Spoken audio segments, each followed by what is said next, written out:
Welcome to this A-level Rahula Anthology, Bodhisattva Ideal in Buddhism, section 19. Let's read it.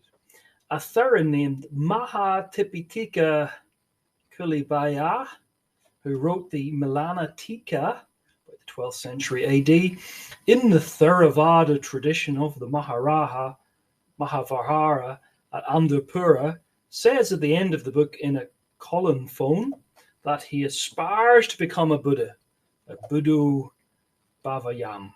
May I become a Buddha, which means that this author is a Bodhisattva.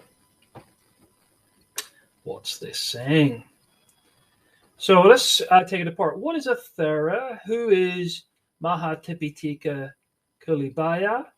And what was the Malana Tika that he wrote? And why is this significant for Rahula? So according to Keown, a Thera is an honorific term or title meaning old or venerable, used with reference to senior monks of the Buddhist monastic order, the Sangha or Sangha.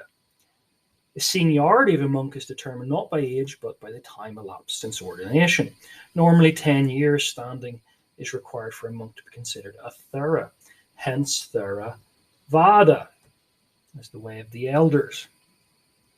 Now the book is the Mahatipi Kulibaya, is this book written by the Thera of Ceylon, who is this well-known commentator, and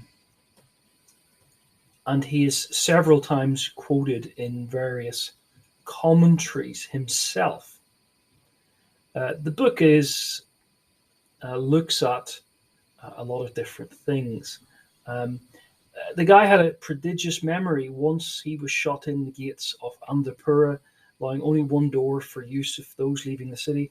As each person went out, he asked his name, and each of these names he was able to repeat when the owner returned in the evening to the city. So he was a contemporary with another guy, Kulianga. His name's Kuliyabaya, with whom he had many discussions. His description of the details connected with the first words uttered by the Buddha after his birth and the manner in which he walked is accepted as authentic. He once went with a company of monks on a pilgrimage to Nagadipa. On the way, he stayed in a monastery. One of his followers, who lacked self-control, made friends with another like temperament in the Vihara, and Kubiyana, seeing them laugh aloud, pointed out how truly the Buddha had said that Dhatu Samayutya, that joins with like, like joins with like.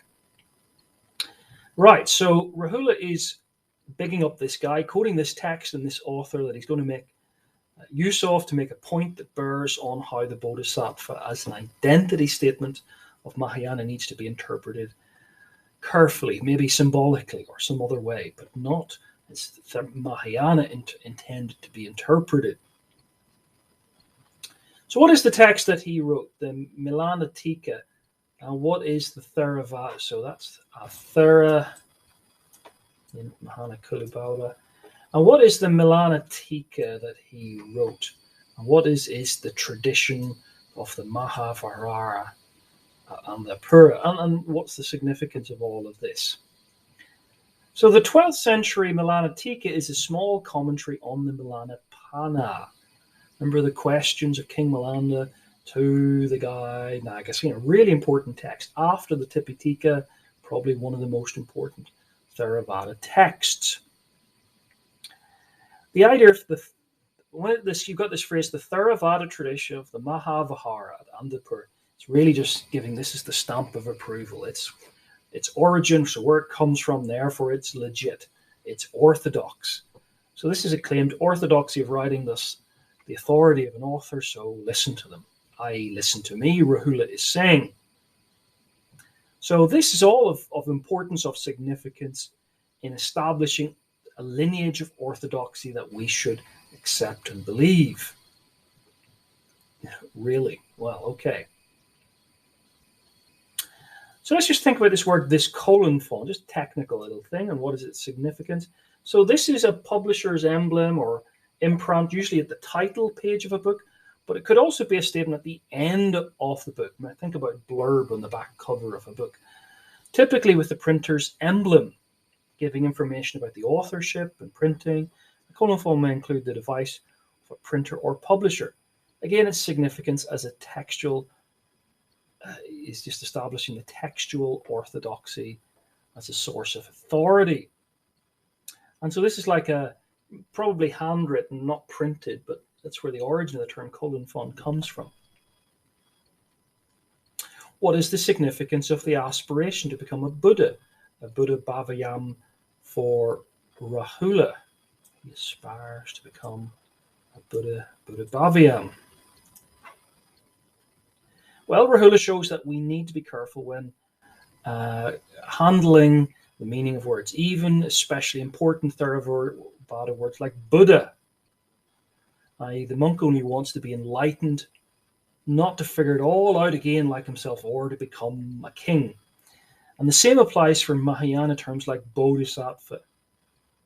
It only means the kings and the historical Buddha. So we should be careful in the way we use words. This was section 19.